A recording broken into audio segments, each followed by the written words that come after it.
Hey everybody, it's JJ and we're back again for another ASUS PCDIY hardware live stream. Happy Friday. Hopefully everybody's having a positive, productive week. Things are wrapping up and happy to have you guys joining us for the stream. It's been a little bit, been busy. I recently finished up actually attendance at another event that we had not that long ago with NAB, which was a great way to be able to go ahead and show off some of the really cool things that we're doing with our system series of products. We're actually going to be talking about a few of those things in today's stream, but we got some actually cool stuff in terms of new UEFI feature set that we're actually implementing, especially for those of you who might be considering DRAM, and some of the challenges are actually surrounding DRAM configurations, especially if you're maybe have a pre-existing build and maybe you're looking to upgrade memory, or maybe you're looking to actually build a new system, but looking at the landscape and trying to figure out what might be the best approach to that. We've got a new external SSD enclosure, a couple of new actually monitors to actually be able to touch on some really cool networking promotions. And of course, as always, your guys' questions and commentary that we'll see if we can go ahead and get into as well. So let's see today who we have joining us actually in today's stream. And again, thanks for joining us today. So happy Friday, man. Fantastic. Thank you for joining us, man. Happy to have you here. Looks like we've got the one, the only Mr. Stu joining us as well, man. Happy to see you. Hopefully you're doing great. Best to using yours and everybody else is joining us on today's stream as well. Thanks for joining us. So let's get ready to go. I think just jump straight into it. We've got a couple of cool things that I want to be able to go ahead and touch on. We've got some product teasers and some announcements that are going to be coming up. So I think let's maybe do some of those first, some kind of cool stuff that's coming up. So I think first and foremost, I think as you guys are aware, Computex is not going to be too far out. It is going to be coming up. For those of you who are not aware, Computex is one of the biggest kind of tentpole events that we have in the calendar year. And it's a space that we usually like to be able to kind of show off some really new, cool, and exciting hardware. And I can definitely tell you that I've already seen a little bit of a preview in terms of what we're going to be having for Computex. And I can tell you that we've got some awesome stuff coming up. So if you're excited about ROG, you're excited about PC hardware, then definitely you're going to want to make sure to keep tuned for Computex.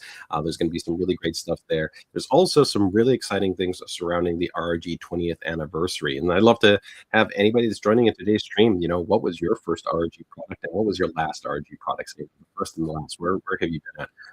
I've been lucky enough to almost be with ASUS for almost the entirety of the ROG anniversary cycle. So ROG celebrating its 20th anniversary, been here for a little bit more than 17 years. So I've been able to actually see almost the entirety of the ROG product ecosystem develop, and was actually lucky enough to even have the very, very first ROG product, which was, I'm not going to say it right now. I want to see if anybody can figure out, and don't use the internet to figure out the answer. I just want to see if anybody actually is aware as what was the first actually ROG product. For those of you that probably know ASUS in our history, it should probably be pretty easy to be able to figure out. But we've got some cool stuff that's going on there. So yeah, we'll jump into that in a little bit. I've got some cool kind of product teasers to be able to touch on, and we'll go from there. Hey, fantastic, man. Emmanuel, man. From Puerto Rico, man. Happy to have you here. Thank you so much for joining us here on the stream. Very cool to see you. So, Rose, will I see you at the ROG 20th anniversary event? So yeah, there's some discussion right now that's actually going on with the team. I may be coming to Newegg to be able to do some stuff, so just make sure to, I guess, keep it tuned. As always, we love being able to actually work with our friends over at Newegg for different types of exciting pieces of kind of events and content and all that kind of cool stuff. So always just make sure to watch the feeds, and you'll find out what is going to be going out on that side. So let's see. Anthony is going to go ahead and answer one of the questions before I go jump into it. So let's see what the first one was. 2022 was my first, and so that's actually pretty cool. So you're a pretty actually new ROG user, but it's awesome, right? I'm always really excited and happy to be able to have new people actually join the ROG family and be able to kind of be able to take advantage of the really great experience that we have with our hardware. So 2023 Zephyrus Duo, it was your last. That's a pretty sweet one too, especially with the dual screen laptop, a really nice kind of metal button finish. So awesome product, man, and thanks for being ROG. So yeah, I think that's kind of crazy. Is if we kind of flash back a little bit to history, some of you guys might not be aware. When I first joined the company, there used to be this thing called ASUS World. So ASUS World was actually like this printed catalog. It was a catalog book that actually kind of showed all of the different products that ASUS made. And even when I joined the company so many years ago, the ASUS World catalog, it was probably like about like this thick, pretty thick. It was it's maybe about the thickness of my my gaming keyboard, which is it's pretty crazy if you think about it, right? And now, gosh, it's so much bigger. But even at that time, right, to think that ROG only had a couple of product categories. I think probably at that time, we might have just had motherboards and graphics cards. I don't know, yeah, the peripherals hadn't even launched yet because the peripherals was around a few years in. Yeah, so it was a much smaller product assortment. And now, where we of course have ROG in pretty much every single product line that we use. So, awesome to be able to kind of see this evolve from literally just that one product where, we really wanted to redefine the experience based on design and aesthetics, quality, innovation, and performance, and we've been able to carry that through. So pretty cool. So, yeah, let's go ahead and go into my little teaser here, and we'll kind of jump into it. One cool thing that I do want to share with you guys, for some of you that sometimes do watch, I think, our social channels or kind of like our websites and whatnot, we did recently actually release a pretty cool little kind of screen cover that I want to share with you guys. So it's actually on the right side of the fence. So if you actually check it out, you guys can check out the link that I'll go ahead and share. And it's not a requirement, of course, because definitely with pretty much all of our current OLED displays, we have a lot of technology that's built in to be able to go ahead and make sure to mitigate things, whether we're talking about the heatsink assembly design, whether we're talking about the firmware, the on-screen management. There's a lot of things that we do. But if you kind of want to be able to have something kind of cool and dynamic to be able to kind of show on your display and be able to safeguard in that way, then you can definitely check it out. So let me go ahead and load it up right here. It's this pretty ROG live wallpaper. So I think I can, let me actually see if I can show the video for you guys. Give me 1 second. I think I actually have it over here. Do I have it? There you guys go. Yeah. So let me actually go into it a little bit. So it's a really cool kind of stealthy, um, kind of like image in terms of kind of like like I said, an OLED type screensaver. It really works well in terms of kind of that contrast perspective. So definitely overall, it's something that I would recommend that you kind of check out. So let me know kind of what your thoughts are on that side. If you guys dig it, if you guys like it, I'll link it in the description. You guys can go ahead and okay. And if anybody's having anything on the audio side, I had one person let me know that there was a little bit on the audio side. So let me know if everything's coming through, if you guys need me to adjust my levels. Hey, Neymar, man, fantastic. Happy to have you here on the stream, and thanks so much for joining us. And also, Eric, great to have you here on the stream, and thank you. So let me go ahead and drop that URL there in the chat for you guys if you guys want to check it out. So there you guys go. A little bit of some ROG OLED wallpaper. Okay. To crank it up, I can go ahead and turn it up a little bit there. So we'll go ahead and bring up the audio. I think it's always a little bit easier sometimes to be you guys tune the audio up a little bit than necessarily me cranking it too much. But if you guys want me to bring it up a little bit, I just did. So let me know how it's kind of coming through on that side. All right. So the first item that I want to go ahead and touch on is going to be, if you guys remember, not that long ago, we actually had an announcement to begin here. We talked about based motherboards. So we had a number of actually new X870 based motherboards and BA50 based motherboards. And finally, those are pretty much coming out to the market. We actually have some confirmations for some boards that are actually being released.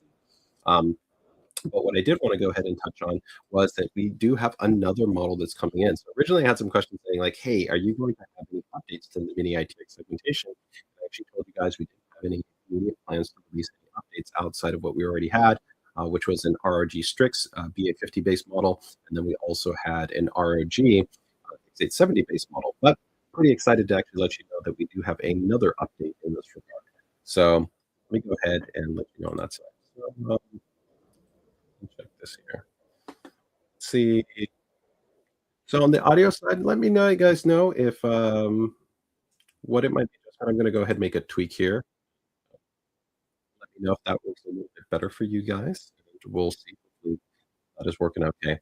So for this update right here, this is going to be actually a new model. It actually will be the first time we'll be offering a gaming-based mini ITX-based motherboard.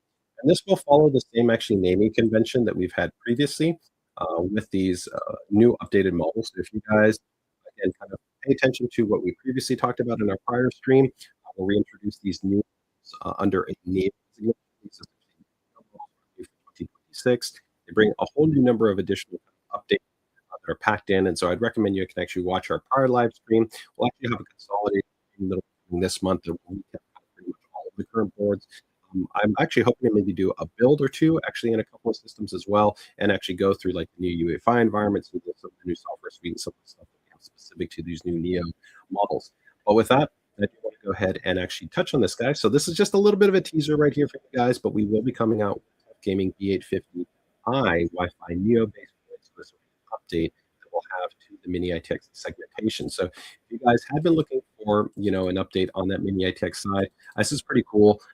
As always, right, with kind of our strategy that we have when we talk about our kind of gaming product stack, ROG sits at the highest end, so that's going to be our best product, right? And then we have kind of ROG STRIX positioned in our better, and tough gaming is going to be good. It offers a great foundation to be solid, reliable, clean, and I think minimal design aesthetic and a good set of features and functionality. So tough gaming has, I think, become really popular in the last few years to be able to offer a great foundation for a lot of builders that want to hit that kind of sweet spot, not necessarily spend as much on the budgetary side, but still not compromise, like I said, on a solid board, solid set of components, and still be able to have really solid features. So let's go ahead and quickly take a look here at this new model that we are going to have. So image here, and we'll show you the gaming BA50-I. So a couple of images here, but go ahead and do it right there. But there you guys can see it, man. It's of course a mini ITX board. It's going to be a little bit more compact in terms of the overall design.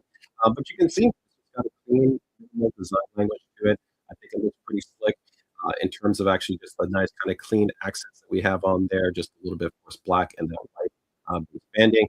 I do have also, of course, the IO based layout. So let's go ahead and quickly take a look at the IO. I'm not going to go into a full deep in terms of the spec at this time, right? Because of course we'll do that a little bit later when we get closer to the launch. But as always, for those of you who join our stream, I like to be able to give you guys some of the latest information that we haven't fully put out there. And this gives, again, if you're interested in building a small factor-based build, this is a great option. And of course, it really complements some of the new chassis lineups that we've released within our smaller segmentation chassis. Also, of course, our GPUs, the Dual Series, our Prime Series, our ProArt Series, those are all more compact-based designs, generally going from as little as almost like a 2-slot design to a 2.5 slot design. So if you want to go for even those more kind of compact chassis dimensions, then you can do that. But even with our chassis, like in the AP series, you can comfortably fit even our much larger GPUs, so you don't have to be limited to a smaller, more compact GPU. But based not only on the price, the thermal layout, and some of the other things, it's kind of nice to be able to keep that in mind. But let's go ahead and take a look right here at, I think, also the IO. Let's take a look at what the IO layout might be. I always like to kind of check that out.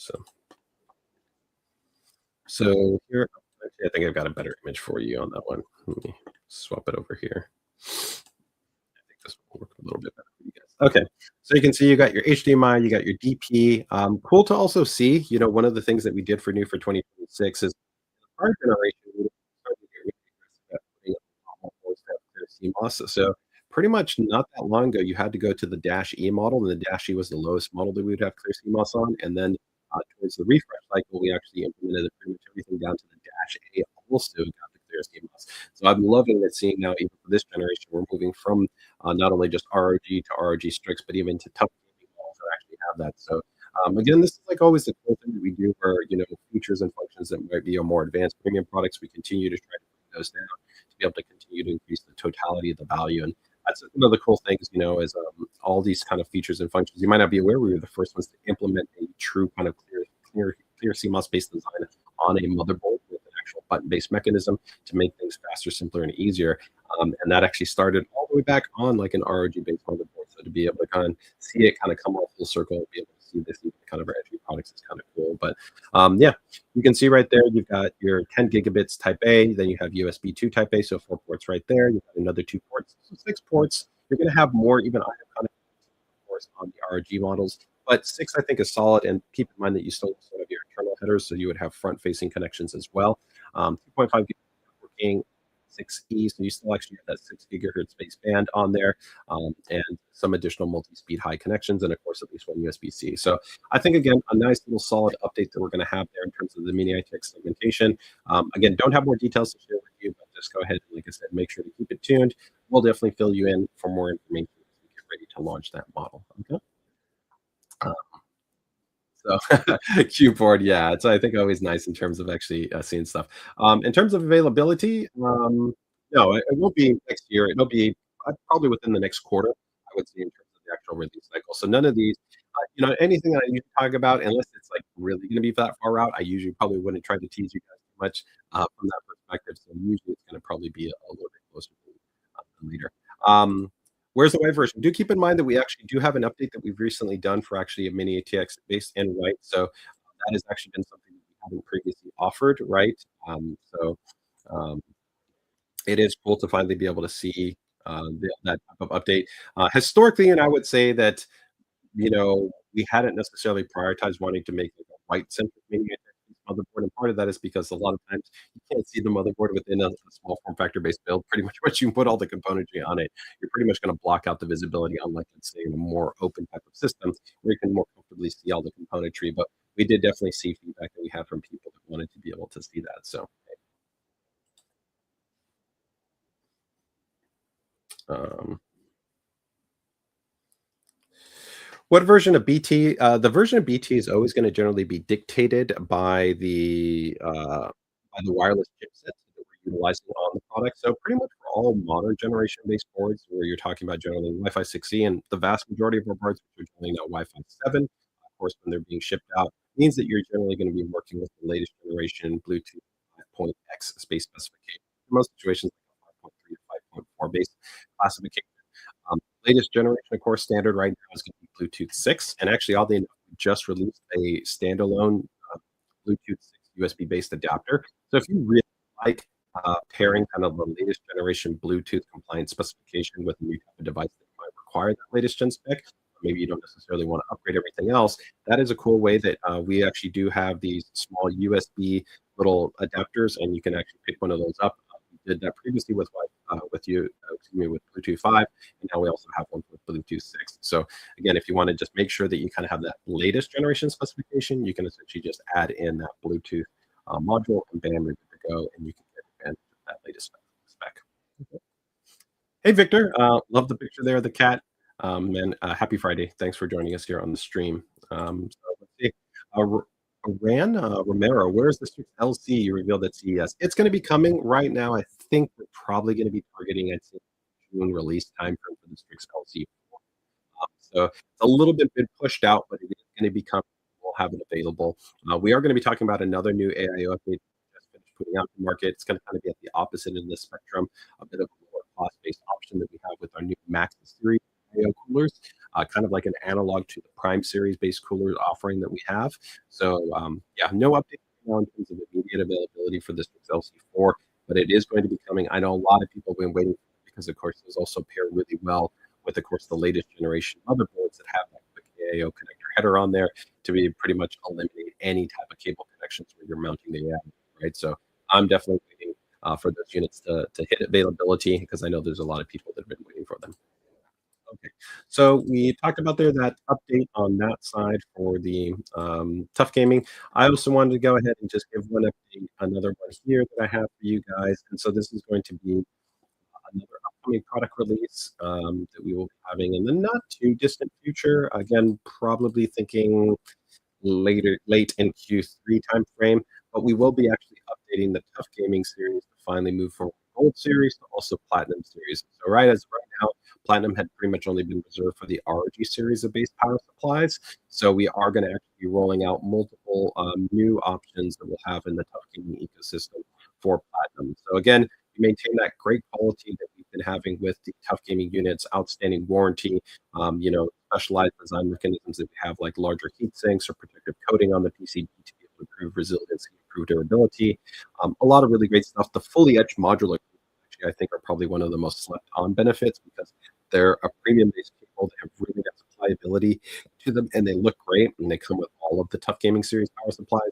So being able to upgrade them over to the new GaN based power architecture design, which is better for efficiency, it's better for response, better actual for thermal distribution characteristics, along, like I said, with the overall platinum rating efficiency bump.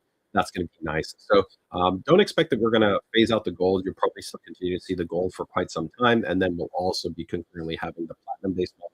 And then, of course, we'll still have the ROG Strix-based models, and we will have the ROG-based units. Okay, so and for this one, while I don't have the white variant to show you, I would expect again that we'll at least have one model within the Tough Gaming line of refresh cycle of the platinum that will be white. Most likely, it'll probably be I think it's tentatively the 1,000 watt. It may be the 850 watt. I'll have to double check on that. But again, this is just a little bit of a teaser that it's going to be coming up a little bit later. Okay. So another little bit of a soft tease for you guys on something else that's going to be coming up. All right. All right. So any other quick ones that I wanted to show right there.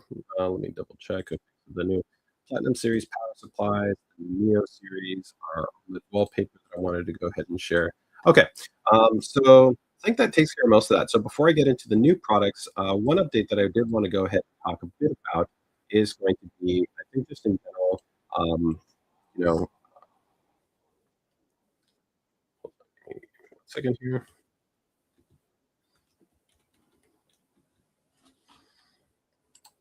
Is going to be a bit about our ASUS DRAM features. So we recently actually just issued some new UEFI firmware for our latest generation motherboards.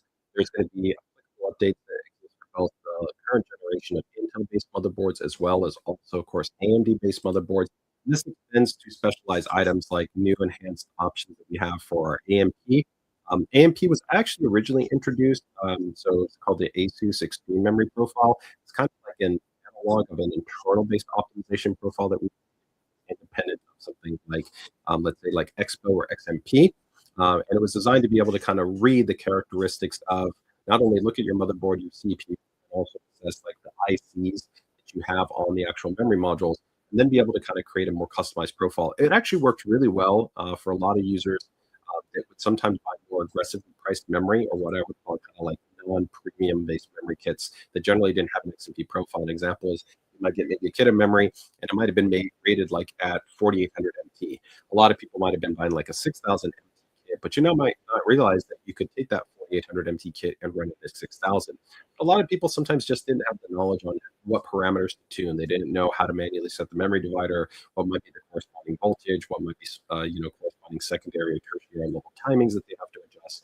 So the cool thing about the AMP profile is go through, it would have a kind of a database, run through an adjustment cycle, and then apply all those variables for you, and you'd be good to go. So we've made some really cool updates to this, both again Intel and AMD-based platforms, along with again support for new types of lower cost DRAM solutions that are coming to market as well. And I think the really cool part to this is that it just gives you as a builder more flexibility in terms of approaching what might work better for you from a budgetary perspective. So say right now, because of the higher cost of memory, you want to be able to deploy a memory configuration. Maybe you've got a pre-existing board right now, but you want to add some memory into it. Maybe you're going to be building a system and you're going to go with a smaller density, and maybe you later want to upgrade. So normally the reality is you don't want to mix kits. Mixing kits can actually lead to a lot of sometimes interoperability and instability within a system.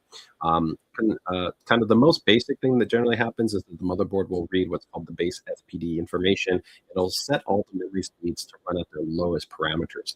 Now that's done to help to ensure kind of the system posts and boots and it can work normally, but it doesn't necessarily have to be to maximize the performance. But the cool thing that we're going to be offering, not only with this AMP technology, but also our dim fit profiling technology, is the ability to essentially kind of level up those kind of kit configurations. So even if you're running kind of multiple different types of kits, whether it's like one SBC or two DPC configurations, maybe you have like an 8 GB kit, and then you're going to add in like a 16, so you're running like a 24 gig configuration, which is kind of weird.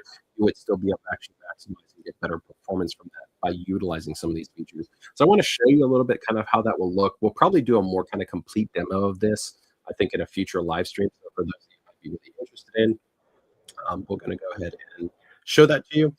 Hey, Jason, happy to have you joining us here on this stream, man. Thanks for joining us here. So happy Friday, man. So let me bring up a couple items. So, yeah, we'll do it this way. Okay, so yeah, here's dim 1. And here we have dim 2, dim 3, and here's, yeah, okay. I think it works like this. This is good. Okay. So we can kind of do it this way. So let me do it here. Okay. And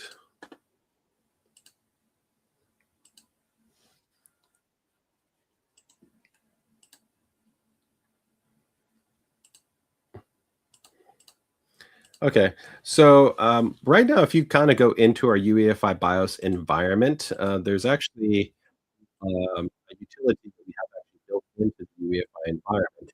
And this actually allows you to go ahead and actually check the slot that you actually have for the DRAM. So you can actually see right here, like this says DIM1, and then actually go ahead and see more information about that memory module. So like you can actually see like the PMIC, right? You can see that's a Renaissance, right? We can actually check its density per die. So it's like 16.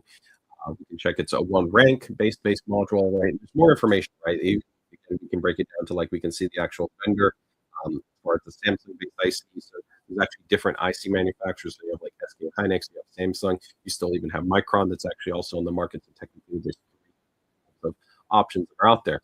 Now, normally, you wouldn't necessarily want to go about mixing and matching kits, but in this scenario, because of just the current kind of conditions, it might be in a scenario where, like, hey, that's what I end up having to kind of do to be able to go ahead and take advantage of, the upgrade pathway that I might have, or based on your budget, you picking just the options that will work well for you, right?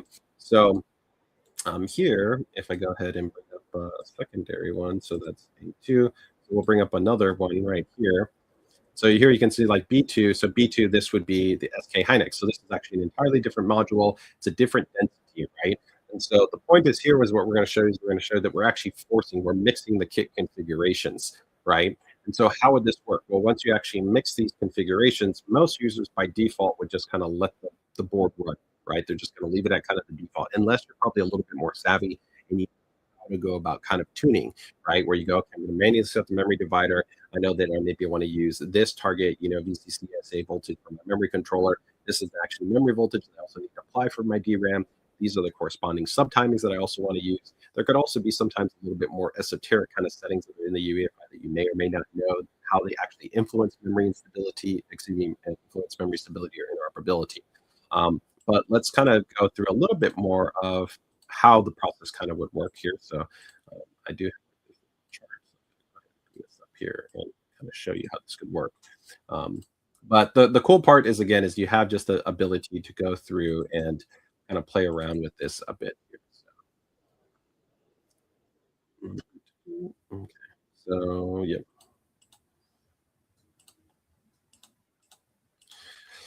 So if you kind of see right here, you would be able to go ahead and implement the modules, and then once you go into then the UEFI framework, you can see that you've got your option here for your AI overclock tuner. So normally, when you would have like a normal standard memory kit that you would purchase, it would already be a matched kit of DIMMs, right? So either it's a set of 2 DIMMs or it would potentially be a set of 4 DIMMs. Although most users actually, even a lot of users though they don't even match 4 sets of DIMMs. A lot of users duplicate 2 sets of DIMMs, so they'll actually be 2 packs of 2 DIMMs to have 4 DIMMs, as opposed to what they actually should be doing, which should be buying a matched set of 4 DIMMs. But this proves the point is that what you would be able to do is you would put in corresponding kit configuration, and then from there you would select the AMP2. The reason why is because there's no pre-existing XMP profile, because you have different types of kits of memory that all have their own respective profiles, or maybe they don't even have XMP profiles because maybe they're just cheaper, more basic forms of memory, right? Because again, a lot of people think the only type of memory that might be on the market is an Expo kit or XMP kit. That's not the case. There's actually just standard JADEC-based memory that doesn't have an overclock profile, and they adhere to what are called official port table standards. But here, you can essentially go ahead and select this profiling option, and then the motherboard will attempt to essentially go through and auto-adjust all these features for you, and then leave you with that new running speed. So that allows you to go ahead and get even a higher level of performance. And that can, again, work in pretty much a huge number of permutations, from 1 DIMM to 2 DIMMs to 4 DIMM configurations. You can go ahead and be able to have improvements. Another option too that I think is really cool is that even if you kind of want to take things further, on the latest generation of motherboards on the Intel and the AMD side, they also have this DIMFit technology. And I've spoken more in depth about this in the past, but the really cool thing about DIMFit is that essentially we built in like an automated overclocking algorithmic tool into the UEFI firmware. So what you can do is you can go ahead and kind of set the corresponding target parameters that you would attempt to like your memory to get to. Especially if you're trying to go for a little bit more aggressive frequency configurations, this can be quite advantageous, because what it will do is we already have like a lot of internal analysis and logic and understanding of what can affect overclocking scaling and what parameters we can adjust based on the configuration of your memory density, right? The kits you're utilizing, your CPU and your motherboard, kind of throw that all together, and we can run through these permutations, and it can keep actually going through, adjusting, going through and adjusting, going through adjusting, and it will eventually dump out its custom dim fit profile. Now, this is different from AMP. AMP is almost like right away immediate, where pretty much you'll run AMP on the next week they have that AMP profile in place. But let's say actually wasn't successful or maybe had some instability, you could actually run dim fit to attempt to resolve that. Or if you just want to go through a more kind of manual tuning approach, you can also use dim fit to attempt to provide you this new custom profile. The really cool part to this again is that it's specific to your memory, your CPU, your motherboard combination, and the configuration that ultimately you're running. Now, it's not going to necessarily be a short amount of time. Probably on the base level, it'll take at least a couple of hours, like about 2 to 3 hours to generally run. And if you have really complex configurations and very high density configurations, you could be looking at 5 to 6 to over 8 hours for it to run. So it's one of those things I tell somebody, hey, it's Friday. It's towards the end of the night. I'm going to go ahead and run it. But then when I wake up on Saturday, DimFit has gone ahead and run. And now I'm left with a custom actually DimFit profile. And you can actually have more than even one DimFit profile available to you. So this is a really just awesome feature that we have. Again, really continues to increase the total value of an ASUS-based motherboard when you're considering either upgrading or adopting into one of our boards. And really love to be able to say that the cool thing also for AMP and DimFit is that it's not limited to kind of a series segmentation focus. You could buy a Prime Series motherboard, a Tough Gaming Series motherboard, a ProArt motherboard, an ROG motherboard, and they're all going to have that feature set built into the UEFI. Okay, so pretty cool in that regard. So Jason says, I love the new updated BIOS on the X870-E Neo. It's much easier to navigate. Yeah, I already thought it was very easy. On the prior generation, I thought we had kind of best in class. The Neo is really cool because now we have it updated with that new UEFI firmware environment, which actually even looks kind of a bit closer to like an Armory Crate software experience. Plus, we keep that prior generation upgrade where we moved over to an HD UEFI interface. So it just looks really nice, sharp, and clear. You kind of add that all together, and it just really creates a great foundation. And the sleeper big benefit that I love on all the Neo boards is, of course, the Wi-Fi drivers now built into the UEFI firmware. That means when you go ahead and install your operating system, once you actually get into the OS, you don't have to kind of figure out how do I put the Wi-Fi driver in there to be able to download my software. You can already be connected online. You can run the Driver Hub software suite, which is a really small utility. It's like, I think it's like 5 or 6 megabytes. It will automatically scan your motherboard, and it will give you pretty much all of the options to download all of your drivers, all the core utilities, and help to get you up and running. So previously, we had pre-injected just the LAN driver because the LAN driver was quite a bit smaller than the Wi-Fi driver. But with the update to all the new Neo motherboards, they now, of course, have a much larger what's called option ROMs. Now we can also go ahead and pre-inject the Wi-Fi drivers. And you actually have both of those drivers built in. So it just gives an overall better experience in that regard. So pretty cool. Okay. So yeah, that just helps you to kind of give you a little bit of an update on some of the cool features that we have that you may or may not have been aware of with the latest generation motherboards when it comes to the DRAM design. But like I said, probably be that in a more dedicated stream. And we have talked about it before and even demoed a little bit in some prior streams. So you can go ahead and search on the North American YouTube channel if you go on and check that out. You want to find out a little bit more about it right now. Or like always, I recommend that if you guys are interested, you can also always join our ASUS PCDIY community. I've dropped a little QR code there up in the corner. That's our Hype-B community. It's a great community of fellow ASUS users. We also have an ASUS moderation team there that helps give you insights on all the latest stuff that we're coming to market with. We can also help to give you guidance on our products and feature set along those lines. So yeah, please make sure to go ahead and join that community if you're not part of that community. All right. Okay, so let's move things along here. Spend a little bit of extra time to talk about that, but what are we going to go into? So I think the first one I want to touch on is going to be external SSD here that we're actually going to be coming out with. It's an SSD enclosure. So this is going to be a ProArt-based enclosure. So this is actually our first ProArt-based enclosure. So this is going to be the ProArt PF120SU. So we had already had an ASUS Cobble. So the ASUS Cobble was a 10 gigabit base enclosure.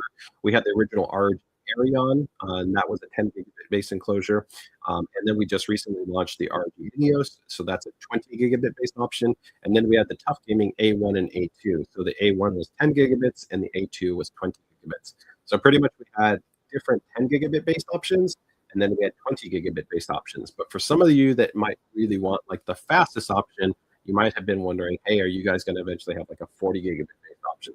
So of course with ProArt, since we focus this at professionals, creators, or people that are really looking for that higher level of kind of performance when it comes to kind of their workflow experience, this is going to be our 40 gigabit base solution. So it is going to be USB 4 PCIe NVMe SSD enclosure. So let's go ahead and take a look at it. Okay. So yeah, I'll go ahead and open up the images here, and we can take a look.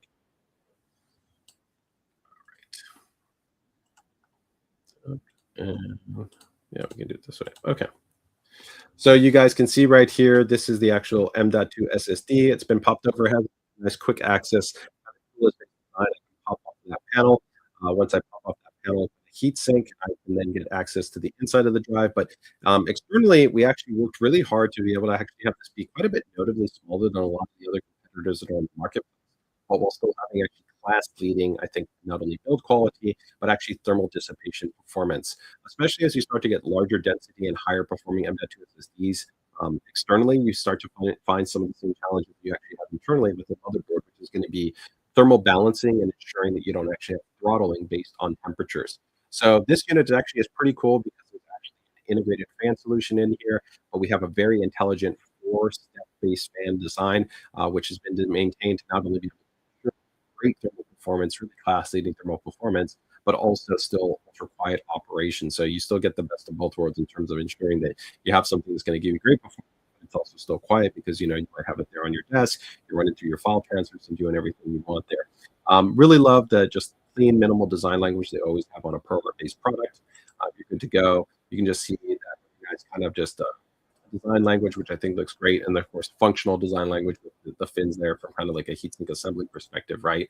Now, if you see when you pop it open, you can actually see how much of the internal mass of the heatsink is going on there. Of course, we have the thermal pad, which helps them make the connection to the heatsink assembly itself.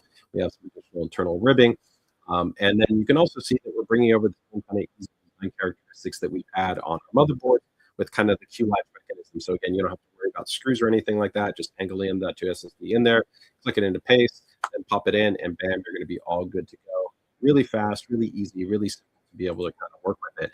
But I do want to show you a little bit of kind of some of the performance data that we've been able to capture here that shows really, I think, some of the benefits that you would have with this type of product. So let me go ahead and bring up a little bit of this data here for you guys. And you can see. So critically, you know, really when we're taking a look here at kind of thermal performance characteristics, right? You know, the best way to kind of show this is generally going to be when we take a look at something from an active sustained transfer. So here you can kind of see an example of an active sustained transfer where we have different solutions, right? And we've got to have a 30-minute file transfer there where we have quite a bit of data that we're going to actually be transferring over. And here you can see that we're plotting over essentially that data being transferred and the speed performance of the drive. Now, just like it is for a normal desktop-based M.2 SSD, the hotter that drive gets over a period of time, you generally start to see more oscillation, more variance, and a reduction in the overall performance. So here you can see two other kind of solutions, and you can see a lot more kind of up and down, up and down, up and down, right? And that just lends kind of a usability experience, which tends to be poor, where like you'll see the transfer speeds go up and down and bouncing quite a bit. Also just extends out the overall time that it takes to transfer over the unit. But you can see right here with, of course, the ProArt based external M.2 SSD enclosure, you can pretty much see that we have just a little bit from the top there, right? We can see over 2 gigs a second, and it drops down here, but it stabilizes, and it really maintains consistency at, you know, well over 1.6 gigabytes a second, right? Where you can see some of these guys right here, they're dropping a huge degree in terms of the actual performance. And again, over time, it gets even worse, right? You're just seeing more variability where you can see us, we're in that much tighter uniform level of consistency. So this is, I think, going to be really one of the hallmark benefits that we have. But this is actually something that we've really done really well, that even when the Arion came out, we had really one of the best thermal designs on the market. The top gaming models also have been that way. So I think we've done a really great job at offering these external M.2 SSD enclosures with a higher quality of attention to detail that you don't commonly see within there. Better overall interoperability, better PCB designs, just a better experience. So I think this is going to be a great addition to our lineup. And if it's something you're going to be interested in, you'll be able to pick it up in the not too distant future. And again, we have different tiers. If you don't need to go all the way up to a 40 gigabit based option, because generally that also means you're going to be investing more on the type of storage that you're going to be using in there. And I really like the Tough Gaming A2. The Tough Gaming A2, I think, is a fantastic option, and 20 gigabits is already super fast. Most people generally right now only use a 5 gigabit based like external storage device. That's already 4 times faster than a 5 gigabit based solution. And the ROG Ace was just recently launched. That one I love, and that one I would recommend. So I'm going to go ahead and drop in links to pretty much all of these. So if anybody wants to check these out, you guys can go ahead and yeah, check them out when you guys want. Okay. So give me 1 second here, and pop those up for you guys. So again, the Tough Gaming A2. If you want to be able to see this one here, this is going to be the Tough Gaming A2. And the A2 is actually on sale right now, so it normally has an MSRP of $60. Right now, it's actually at $10 off for $50. And then from here, you've got the Alios. Alios is going to be pretty much just like a little bit of an upgrade compared to the A2. A2 is still really nice, really premium super body, and of course it has the IP certification, so it's really super durable stuff. This unit has a little bit more advanced software suite. It has like a little bit more of a premium casing. It has the RGB lighting, has a little accessory strap as well to it. So if you want to be able to kind of quickly attach it into a sling or a backpack or other things like that. So again, this one also will come with a more advanced software front end, which will help you to kind of see more real-time information, such as like all of the stats regarding your actual M.2 SSD if you want that information. Okay. Okay. So yeah, I'll go ahead and drop these in the chat. Give me 1 second right here.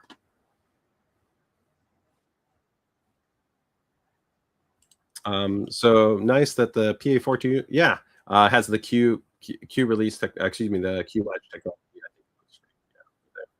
Yeah, it looks good. Still waiting for the ADOS. Yeah, I would agree. Yeah. Hey, Justin, happy to have you here. Thanks for joining us on Friday, man. Very good to have you.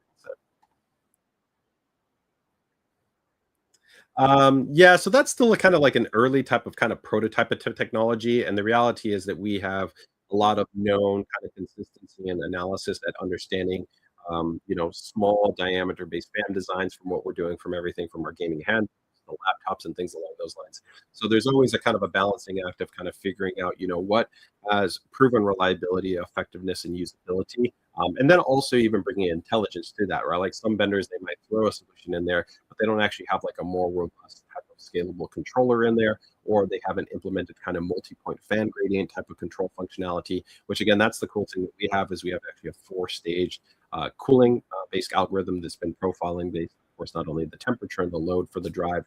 So there's a lot of intelligence that we've kind of put in there to help to make sure that, again, we get the balance of the thermal benefit that we're looking for while still making sure that we get good acoustics, right?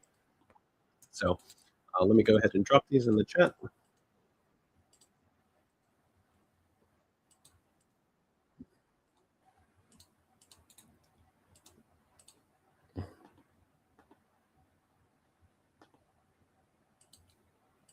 Okay, gone ahead and drop those in for you guys right there. Give me 1 second, guys.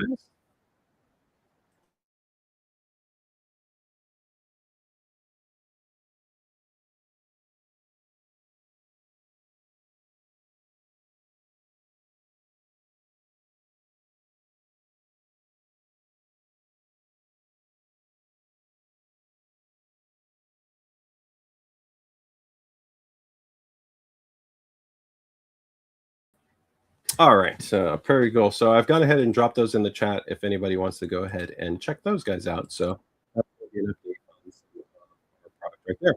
Next one that I want to go ahead and touch on is going to be actually on the cooler side. So if you guys aren't aware in terms of what we do from our coolers, we have actually a pretty broad ecosystem of coolers that we have available. And actually, let me go ahead and drop also the ProArt in there. So if you guys want to check out the ProArt, I'm also going to head and I've dropped that in the chat there as well for you guys. Okay. So, in terms of coolers, we have generally had kind of like our Prime series, right? And then we have our Tough Gaming series, then we have our ROG STRIX series, and then we have our ROG series. We, of course, also introduced ProArt. But similar to actually what we did with some of our motherboards where we've had like a Max-based product, we also had now this Max series. Think about them generally interchangeably between the Prime and the Max series for the most part. But this is going to be generally our most price-aggressive offering. I think it offers a really great balance in terms of the overall kind of feature set and price. And the great thing, at least for this one, is that it's already right now available. So you don't even have to wait for it if it is something that you're interested in either upgrading to or looking to be able to go ahead and throw into your next build.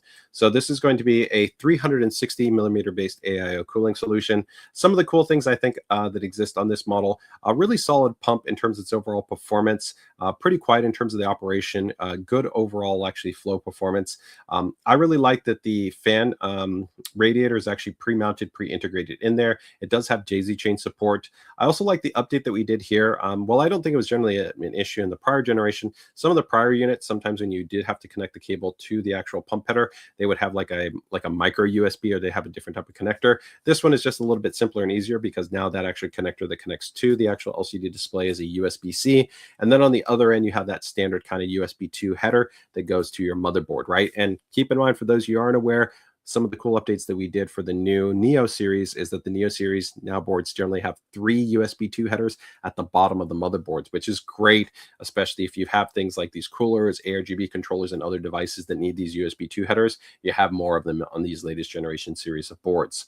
I love the, a nice size screen, 2.4-inch base to screen. While screens have been not necessarily anything new, and if you didn't know, pro tip, actually ASUS was the first manufacturer to release an AIO before anybody else that actually had a screen on the AIO. So we actually have a very big history on that side.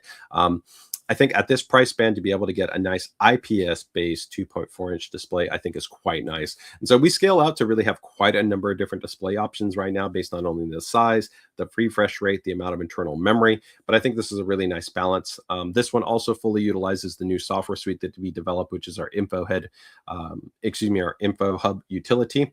But you can see right here, the actual stat performance is really quite nice. Some of the more entry units sometimes usually peak at around like 1800 RPM, and their overall airflow and their static pressure isn't really going to be that strong.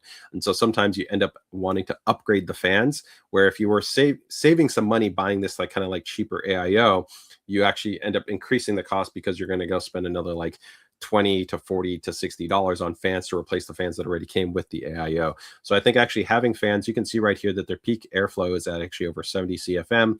And even at that highest level, because keep in mind, all the numbers you always see for a fan are going to generally be communicated to you when the fan is operating at its peak performance, right? That can be a double-edged sword, because sometimes they'll throw you a really big number, but nobody's going to run the fan at that level, because the fan might be too loud for you to comfortably want to run at that level, right?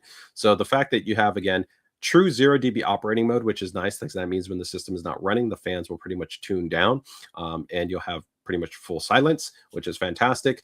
Scale up to 2500 RPM, which is quite nice to be able to give you more cooling performance. That static pressure is great to be able to complement the performance of kind of focusing the airflow and working through the radiator. A good airflow, and even the noise profile at 35 dB. That's really nice in a sweet spot in terms of kind of the peak noise profile. Yeah, I think this is a great unit. You can kind of see, again, the Info Hub option right there. So I think this is a great addition that we have. This also follows up the Tough Gaming LC3 series, which we did recently also release. And again, if you guys want to check that one's out, the Tough Gaming LC3, you guys can search that. We actually have that in both an LCD version and non-LCD version. I won't spend too much time to talk about this one, because we already talked about it in a prior stream when we actually brought these to the market not that long ago, but they are already available as well. So again, you can get this one. If you even want a little bit higher performance, you'll see the difference. Like here is that the Max Gaming one was a 2.4-inch display. This one moves up to a much nicer, it's even a little bit brighter, 2.8-inch base display. Also, the memory is a bit larger on this unit. I really liked also kind of this kind of cool minimal geometric base head that you have on the unit. And yeah, so this is it's a great kind of, again, just upgrade option. And we do have this one in white as well as in black. So again, if you want a little bit kind of more color choice, and here you can again just see kind of the difference from the performance level. They're both quite nice, but again, if we kind of go here to the STRIX LC, excuse me, to the Tough Gaming LC, to the Max, you can see 70 CFM, right? 3.5, right? Almost 3.6, but you can hear see 90 CFM, just a little bit louder, but then even much higher static pressure. And then you can see really the RPM is only just a little bit more, but this is a really performing unit. I really love kind of the price to performance, to the design, to the feature set that you get. I think this guy is a awesome unit. So for most people, I would actually recommend just spend a little bit of the extra money to probably get the Tough Gaming base model. You'll probably see that we might run a little bit more active promotions on the Max series unit than we would probably run on the Tough Gaming model, but we would also probably be running some promotions on that one as well. So yeah, let me go ahead and drop those in the chat for you guys if anybody is interested in checking those guys out. Hey, Radiant, man, how you doing, man? Is that a goat? That's a little picture of a goat, man. Cool to see. Thank you guys. Thank you so much for joining us here on the stream, man. Okay, so that is going to be the link for the Max 360 LC. And I'll go ahead and I'll drop in the link there for the Tough Gaming. And the Tough Gaming, keep in mind for that one, again, it's white and it's black. And you can also get it in an LCD version and in a non-LCD version.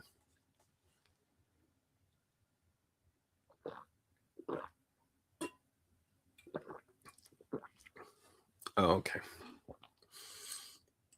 All right. Let me go ahead and check here. Give me 1 second.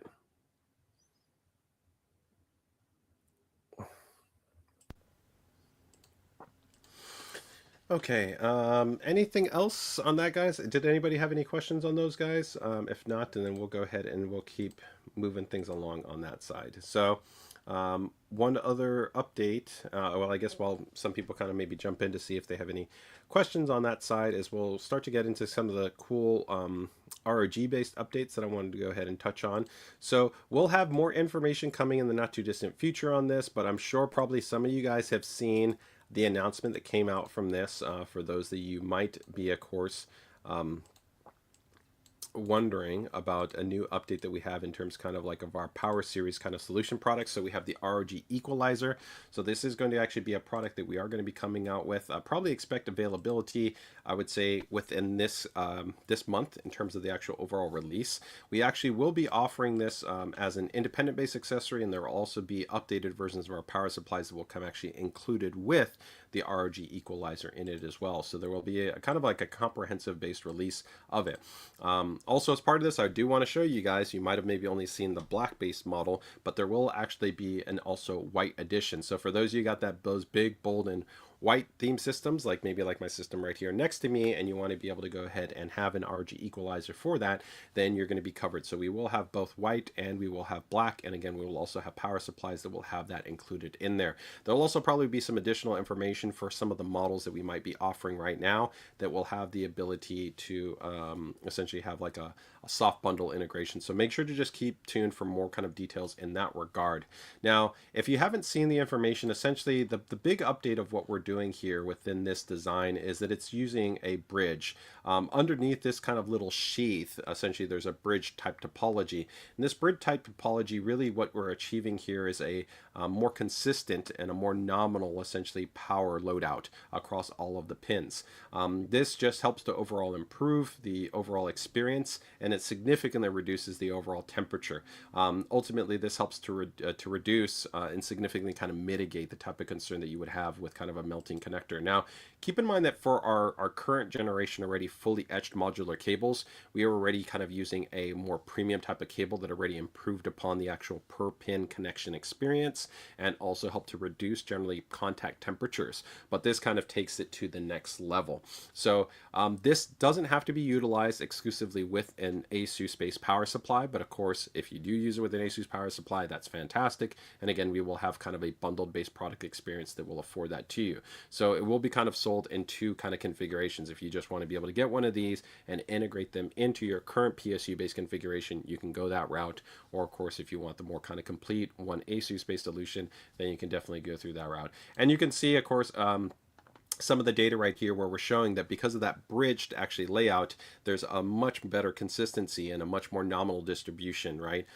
That allows for those temperature reduction across all the entirety of all the pins. So you can see right here without the RG equalizer, how you can see that you definitely have an increase on kind of certain pins, right, and certain cables as opposed to the entirety, which is going to be far more consistent. So that ultimately is just helping to give you more security and just more peace of mind, right, within the actual experience, especially when you're making the more investment. This also complements, other things that we're doing with things like our, per pin sensing technology that we have, let's say, like on our ROG Astral based graphics cards. And you'll actually have some cool things that are tied into our GPU tweak power detection utility, which also give you some additional data too, that will give you some additional kind of peace of mind as well. So I think that we're probably going to maybe cover this as far as like showing you actually how like it works and some other stuff like that, maybe like in a future live stream. So I would say keep it tuned for that, but it's going to be coming in the not too distant future. I think right now we already have a notification option that might be live on our site. If it's not, it'll be coming up soon. You'll have like a little notification button, but expect, like I said, more channel availability information to be coming probably as early as maybe next week. And of course, once it's actually getting ready to push out to the channel, we're definitely going to be letting you guys know. So again, you will have it in both white and you will have it in black for the ROG equalizer. Okay. All right, let me go ahead and drop that in there for you guys.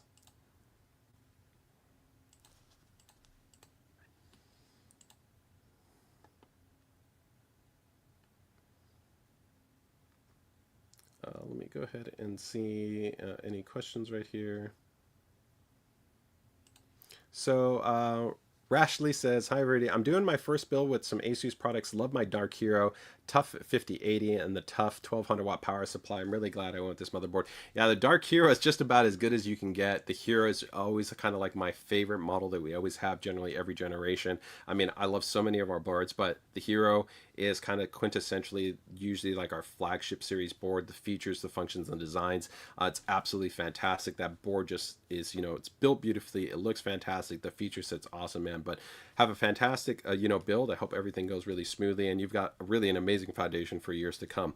You know, not only with everything you got on the Dark Hero, but then with that Tough Gaming 5080, a great power supply right there within that Tough Gaming Gold 1200 watt, and those nice fully etched modular cables. That sounds like you got a fantastic foundation for your build, man. So best of luck with it. Okay. We'll go ahead and see. If the store stops, now if only the display on the Thor 3 stops acting. I'm not sure what you mean by Neymar. If you haven't shared that information, I think either with our service and support team or with maybe Lee, our community manager, if you're part of our PCDIY group, feel free to go ahead and share that information so we can look into. It's pretty straightforward. There's not usually anything that, like, at least in my experience when I've used the Thor, I've never had a variability with kind of the display readout information. So again, if you have more specifics, I'd definitely love to hear feedback on that, guys. And one other person, I think somebody else made a commentary a little bit before. I eliminated the echo suppression option that it had, so let me guys know if you felt that there was any change in the audio experience as well. Okay. So somebody else says, I got the Glacial a while back and I'm very happy with it. So that's awesome, man. The Glacials, again, if we talk about the Hero being amazing, the Glacial's like in a whole nother stratosphere. That is truly just a unique motherboard.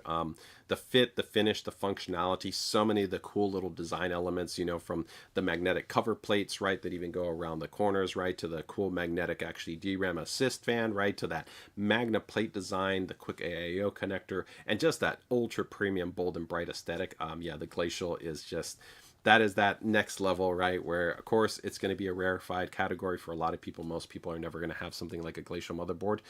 But yeah, for those that do support us in that way, it's fantastic to be able to see you guys be so happy with those products, because they are really, I would say, just a really kind of a labor of love, right, that we put into a lot of those really premium products where we're trying to kind of do stuff that is really cool and really distinct and really exciting, right? Thanks, Neymar. Yeah, so maybe it might have been, I think maybe that might have turned in the background. They had automatically enabled the echo suppression, so I went ahead and turned that off. So if everybody's saying that that's helped out, okay, that's fantastic. So a little bit of a bummer for that if that affected the first part of the stream, but hey, you know, sometimes we're working with what we got in terms of how those things are set up there. So I went ahead and shared that with you guys there. So let's go into some cool monitor updates we got for you guys that I think are going to be pretty cool. So let me go ahead and bring these guys up as far as some other products that we've got. Okay.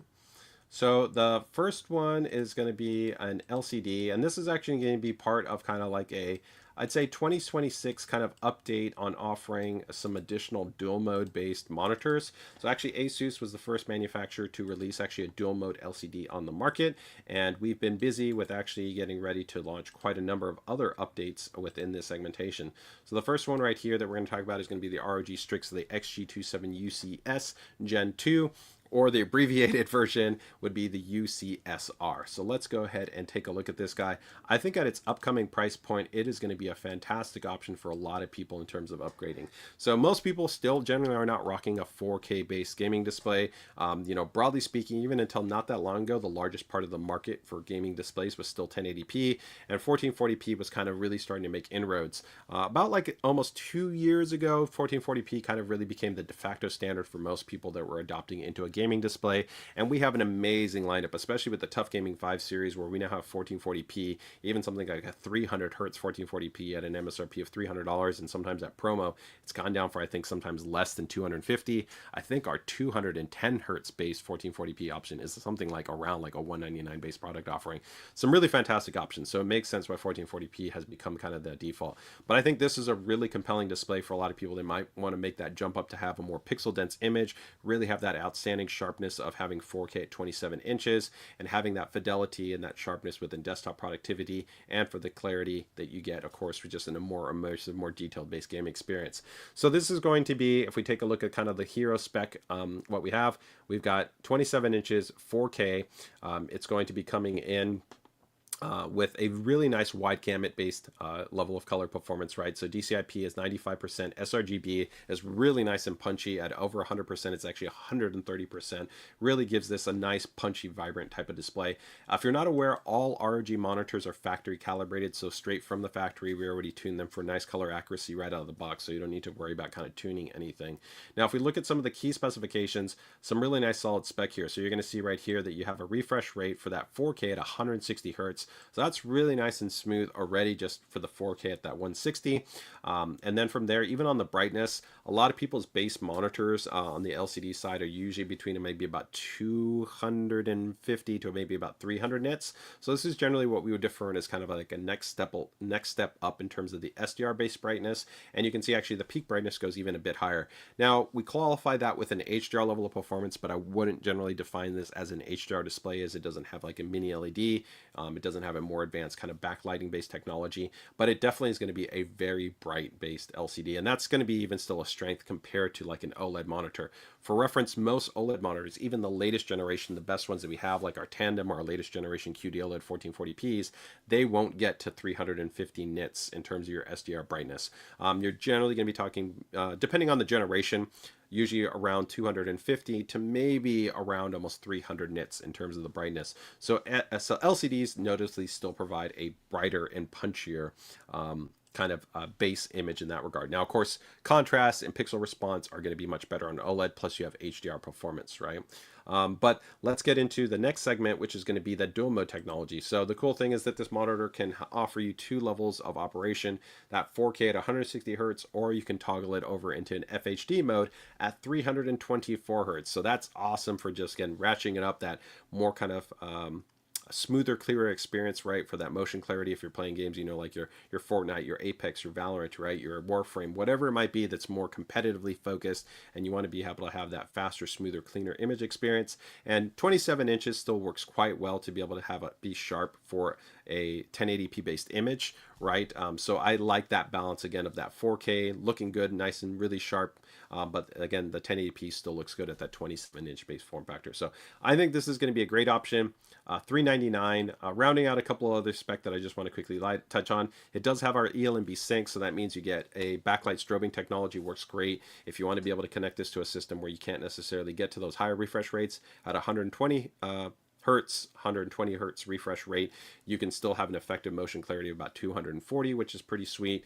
You have DP, HDMI, and USB-C, and that USB-C does also support DP output. So that's great if you want to be able to connect like a mobile device, like a laptop, or like a gaming handheld, like an ROG Ally. And you even get a nice little level of kind of power delivery, great for kind of quick charging your, your keyboards, your mice, your controller, right, your Mercury, or your different types of devices. So you're good to go. And then ergonomic adjustment, you're still going to get your four-way, so you get your tilt, your swivel, your pivot, and your height.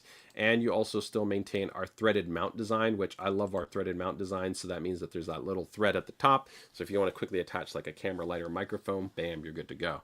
So that's going to be the UCS base model. And we're going to go ahead and touch on one other one there. And then I'm going to check to see if there was any questions on that one. But again, just kind of keeping this ball rolling.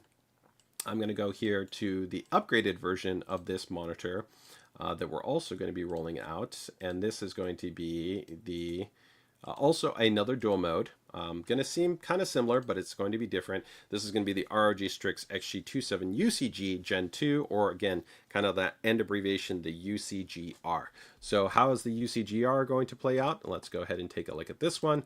So we pretty much keep everything identical. This is going to be a 27-inch. It's going to be a 4K. It's going to be a dual mode.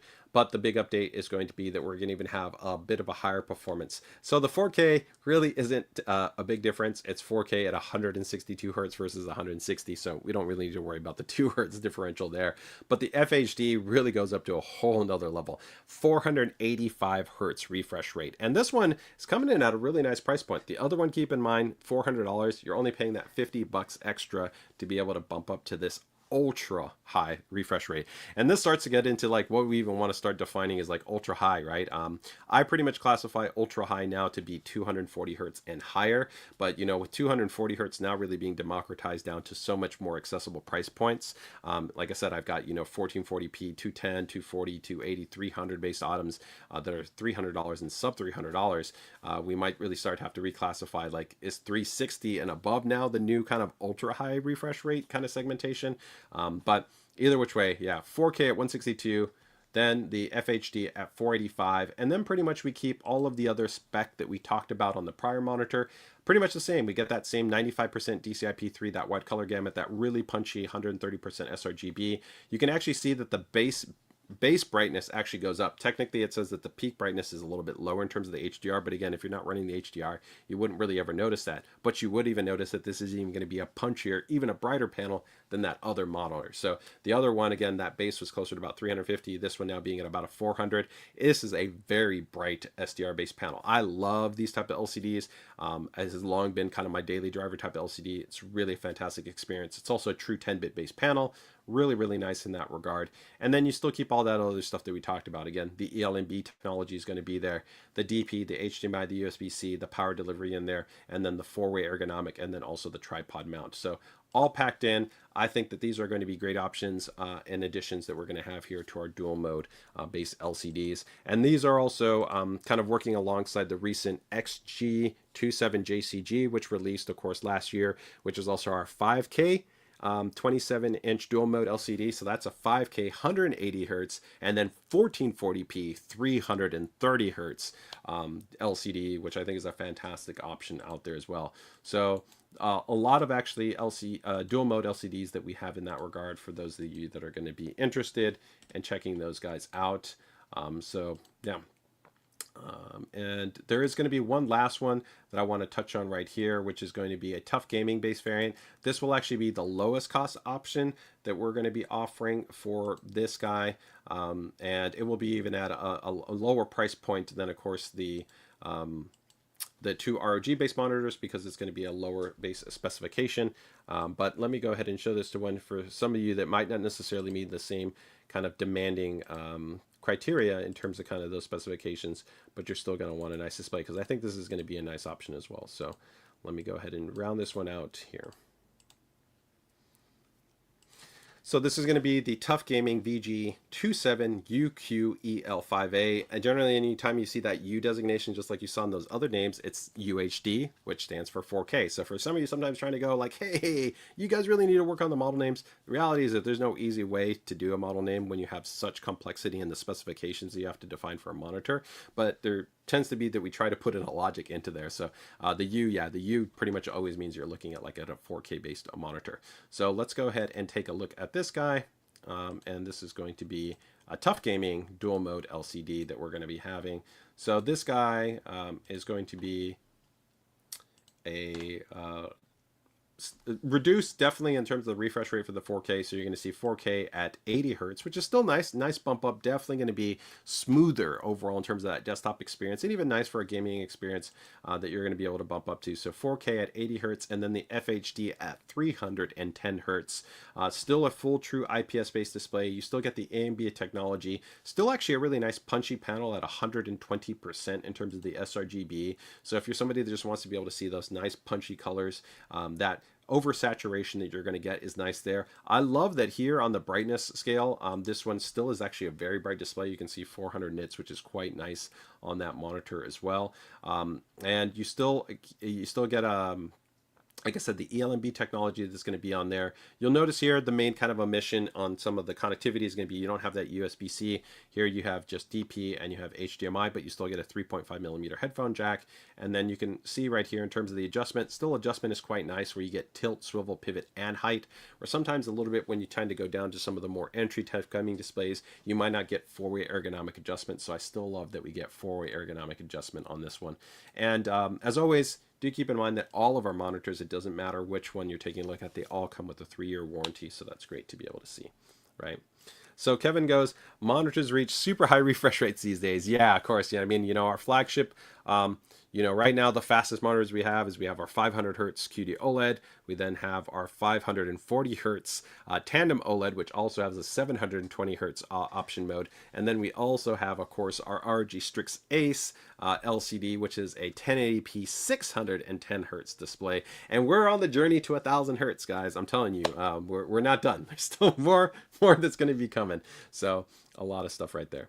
So Neymar goes, 400 is awesome, much better than 250 or 300 nits. Yeah, I definitely agree. I really like a display that at least is giving me a true like 300 to like 325 nits. When you start to get into that 350 and 400, it's just really nice and punchy. It just also allows for just a little bit more flexibility in how you want to be able to tune your display, which I'm a big fan of. Now, of course, 350, 400 nits, especially more at night and when you have your lights off, it's going to be super bright. But keep in mind, one of the best features that a lot of people sleep on that all of our monitors support is we have Display Widget Center. So that's actually software that you can use to control the monitor in your operating system using your keyboard and your mouse. And one of the best features that I love right now that we offer is going to be key binding support. So you can actually set up like your brightness on a key binding, which is actually what I will do. So I'll set my keyboard, have a key binding, and then if I just want to be able to toggle my brightness up or down, I can just use the key binding to be able to scale up my brightness or reduce my brightness depending on, like the ambient lighting that I might be having overall. So really, really love that, right? So Chris, yeah, on the equalizer cable, like I said, is that we should probably be having the channel availability announcement probably hit sometime next week. And I expect the availability to be not too far off from that. So I would expect that availability will be within this month. We'll have probably a little bit more information maybe next week as far as like when you can hard expect channel availability. But I would be looking at this month overall, probably going to be closer to the end of the month. Okay. Tech Yes Please is like, yeah, 485 hertz, especially I think at that price point, I think is really, really quite nice, right? Let me go ahead and see right here. Hello JJ, are you planning on refreshing the big monitors 38 inches and above? It's been years, I think, since the last one. Yeah, so we 38 was a really interesting option. Actually, I really love that monitor that we did. We had the PG38UQ, which was like a nice, really in-between option between like our 32 and then like some of our larger like ultra-wide base displays, because it still had a normal aspect ratio, but it was a little bit of a niche-based product offering. As of right now, I can tell you, we do have some exciting monitor updates that will be announced in the not too distant future. One of them is, of course, information more on the PG27 tandem OLED unit that we announced at CES. There's more stuff to come, but I can tell you, at least right now, we don't have any immediate plans for something like a 38 in the foreseeable future. So right now, our immediate kind of updates, I would say, within a bigger than 32-inch form factor is we just finished kind of putting out the PG34WCDN. So that's the first pure RGB stripe QD OLED ultra wide base panel. So that's a 34-inch 3440 by 1440 pure RGB, fantastic monitor. And then we also have the XG27UCDMR, which is essentially kind of the baby brother to that monitor. And that's going to be coming in at a fantastic price. That unit, I have now confirmation that we're going to be coming in at $899 for that monitor. I think that is a banger of a monitor. $899 for pure RGB QD OLED, 34 inches, so 3440 by 1440, 280 hertz. Our QD OLED, optimizations with factory calibration, the Black Shield film technology, 8-way picture-in-picture technology support, super nice premium compact base stand. That is going to be an awesome display, I think, at that $899 price point. And then again, if you want the higher spec version, which has the USB-C power delivery, the 360 hertz refresh rate, the tripod-based base, the Dolby Vision support, and those other things, you can move up to the 360 version, the PG34 WCDN, right? But yeah, those are the only immediate kind of, let's say, bigger than 32 inches. So beyond that, no other updates to give you at this time for a bigger base display. All right. Kevin goes, when ASUS ROG drops that 1000 hertz, I'll be the first one to get it.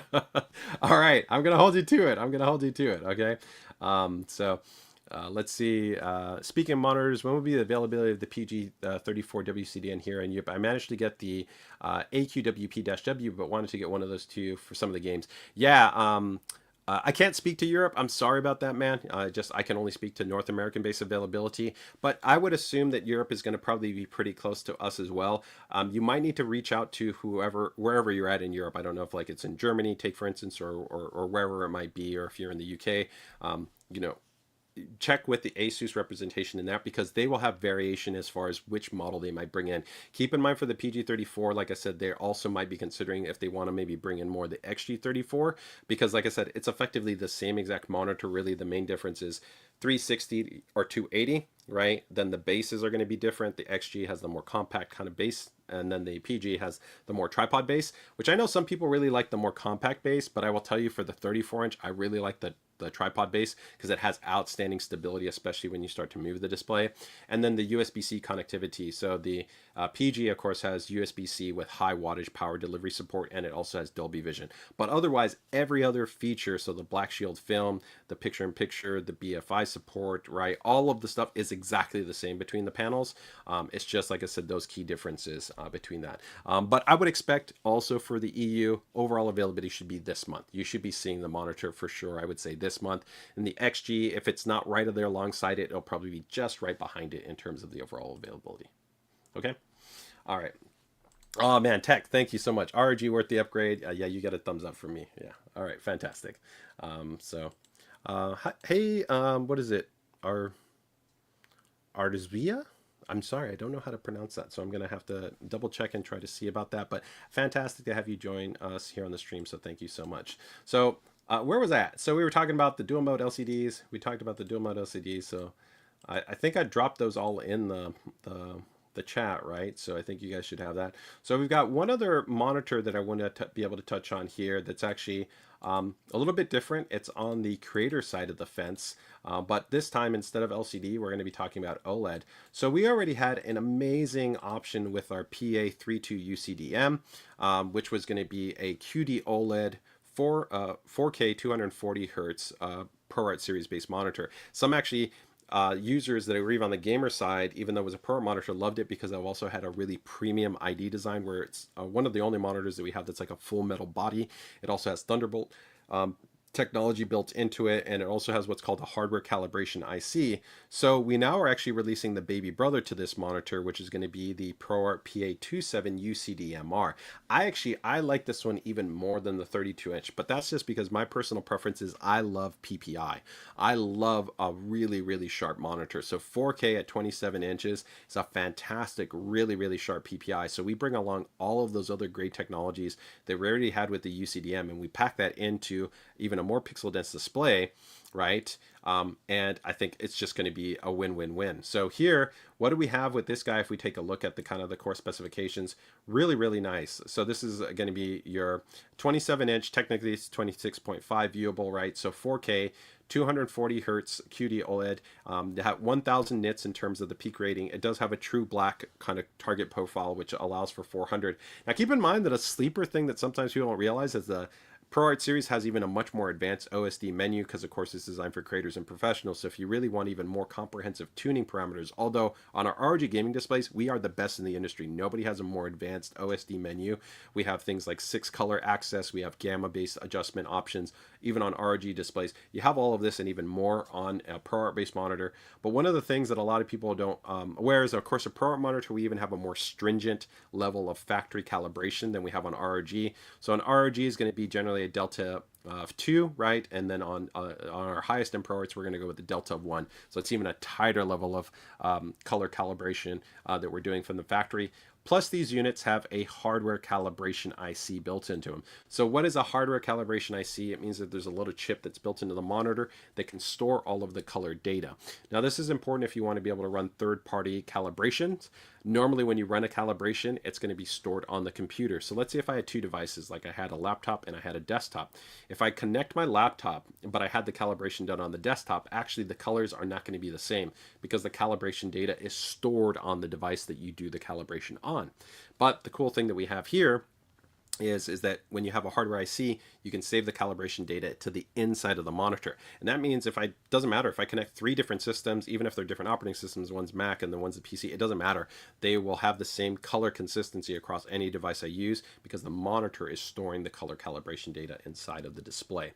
On top of that, like again, this is one of the only displays that we have within our lineup that has Thunderbolt connectivity. So it's just not high speed IO, but you also have Thunderbolt.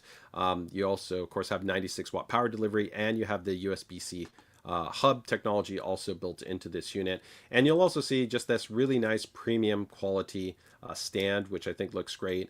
When you look at the back, this is all really nice kind of metal bodied finish design, which just looks really clean, really has a nice clean kind of mechanism to be able to adjust the overall height on the display as well, right? So you have a lot of flexibility in terms of being able to make your adjustments, right, for things like your height. So I love the ID design on this. If you're looking for something more premium, this is a great option. And really from the price point, it's kind of crazy everything you're getting. And one other little update coming out of NAB that's really cool for our ProArt OLED displays.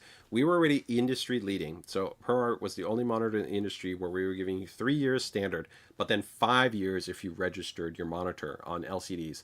We're now excited to say that for 2026, for ProArt OLED displays, we will be the only manufacturer in the industry that is now even extending our ProArt warranty to now 5 years for both our LCDs and for our OLED monitors, dependent on registration. Now, if you decide that you don't want to register, you will still maintain your 3-year warranty. But if you even want to take it further, 5 years. So I think this is going to be a fantastic option.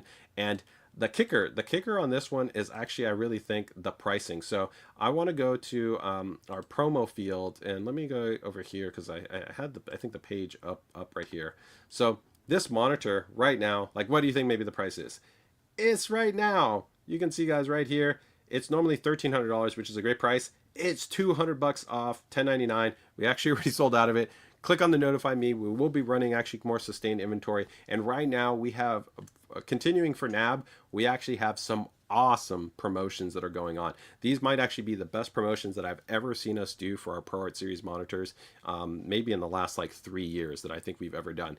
There's a vast majority of the ProArt displays all have active promotions, with many of the monitors having between $100 to $200 to $300 off on them. So if you've been looking to maybe make an upgrade and you really love what we're doing on the ProArt ecosystem, I would really tell you, check it out right now. You might not maybe see better promotion pricing up and until maybe like Black Friday or something like that. And even then, I don't know that the promotions are going to be as good as even what we're doing right now. So overall, just telling you, don't sleep on these guys. And this is going to be a great addition to our lineup. Okay.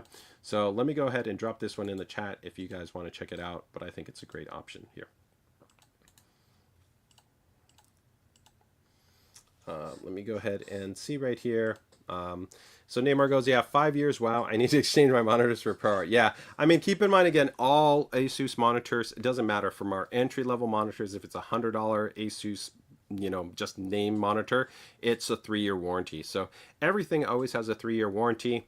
Of course, we have class-leading OLED validation warranty as well. So we have a 3-year warranty that also includes burn-in, right? But new, just for ProArt, ProArt now has 5-year warranty for both OLED and for LCD. So that's industry-leading. It is going to be contingent. Again, the users do have to complete registration. If you have more questions, then we recommend you reach out to our service and support team, and they can guide you through the rest of the details on that side. But yes, I think it shows our commitment to be able to show that we have, I think, a really great product on that side of the fence. Okay.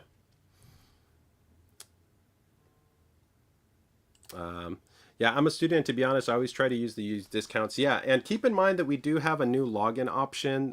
So for people in certain types of fields, like in education, I think government, and I think some elements of certain first responders or something like that, there can be some discount offerings. So if you go to the ASUS store, you'll see like a little filter for that.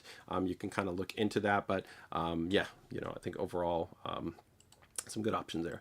So Drew Morris says the PG32UCDM is the best overall gaming monitor I've used. Yeah, the Gen 3, that is a fantastic monitor. So we've talked about that one a lot because it just recently came to market, but the original UCDM was already great. The Gen 3 I got leveled it up, right? That new AL panel material, it even improved the brightness performance. The Black Shield film gives you that really nice ambient light handling, right? And it's a much more resistant screen to take scratches or mitigation. We have the new recessed design. We integrated the AC adapter. You have the anti-flicker tech in there. I would agree, for a lot of people, if you're looking for an amazing 32-inch 4K QD OLED based gaming display, that was a fantastic choice. And for a lot of people that really wanted super clarity, the prior update that we had on our XG32 side, which was our True Gloss Black, some people were favoring that over the, of course, the QD OLED because the QD OLED had a little bit worse ambient light handling. But the Black Shield film now, though, on the Gen 3 option, now becomes a really interesting debate. I will say that still, from a clarity and for black depth perception, the XG32 series is still better with True Gloss Black, but of course the color saturation, the color volume is still stronger on QD OLED. So I think from an overall kind of total immersion process, the Gen 3 probably takes the edge, and positioning wise, we position the Gen 3 over our XG32 series, hence why that's an ROG Swift monitor versus our ROG Strix monitor. But True Gloss Black is pretty awesome because that's also a zero haze clarity based implementation, right? Yeah. Okay. So yeah, Drew goes, amazing. I own the original PG27UCDM. Yeah, I love that monitor. Again, really sharp and pixel dense, right? And SimSam. Yeah. Yeah, in a black room, the black level ideal is identical. Yes, you're going generally right. If you're pretty much like static, I would say yes. Although I would say still even in black, because of the way that the polarizer implementation is present, I would still say that the inkiness, what's called black depth perception, can still be a little bit stronger actually on the True Gloss Black than it is actually on there. And it's hard because you literally can't see it unless you literally put them side by side, even in a black-based environment. But you eliminate the ambient light handling issue in a black environment, but on your version now where you have the new Gen 3, you don't even have to worry about that even when you have ambient lighting. So overall, yeah, those are all great updates. So that gets you guys covered there in terms of our updates on that side. So yeah, I just have a couple of little last things, but this is pretty much going to round out our updates here. But I do want to kind of just go into rounding out the promotions. Let me go here. So we have monitor deals. So give me 1 second here.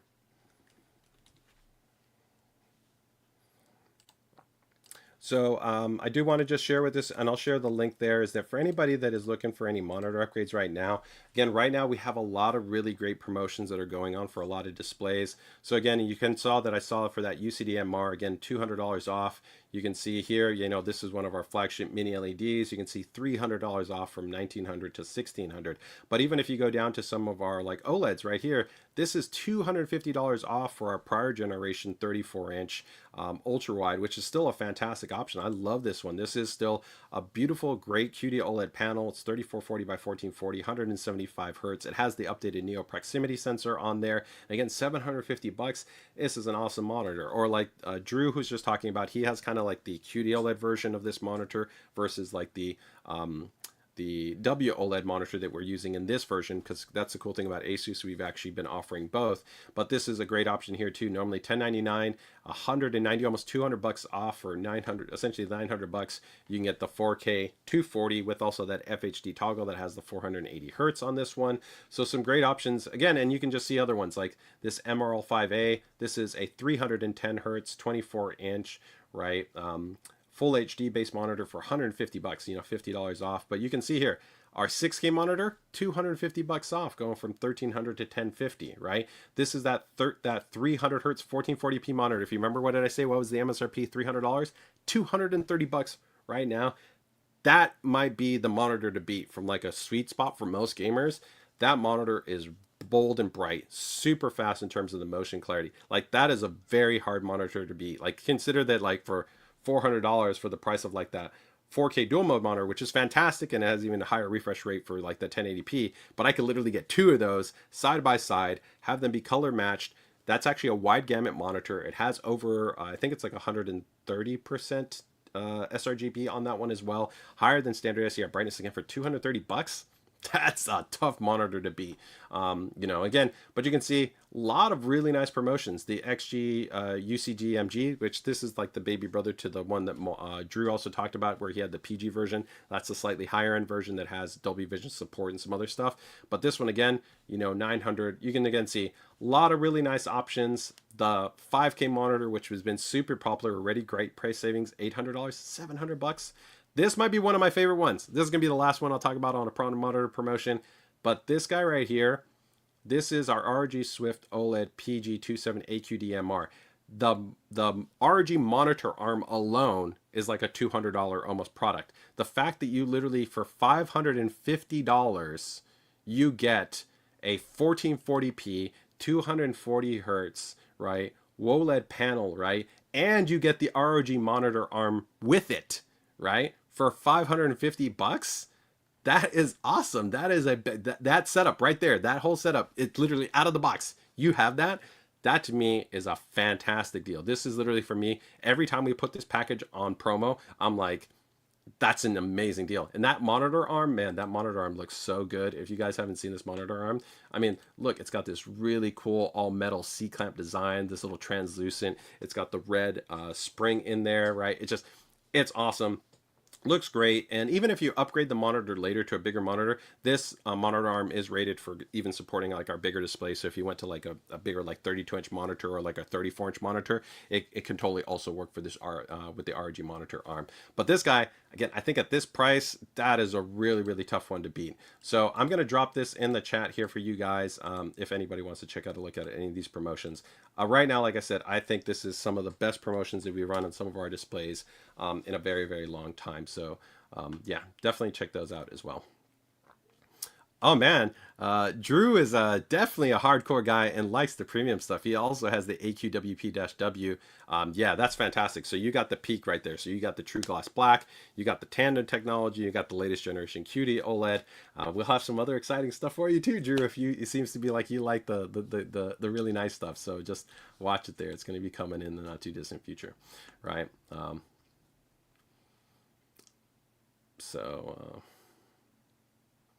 So Neymar also goes, as I use that arm and I love it. Yeah, I think again for that deal, that price of that monitor with that monitor arm, I think that is that's a really, really, really nice deal, right?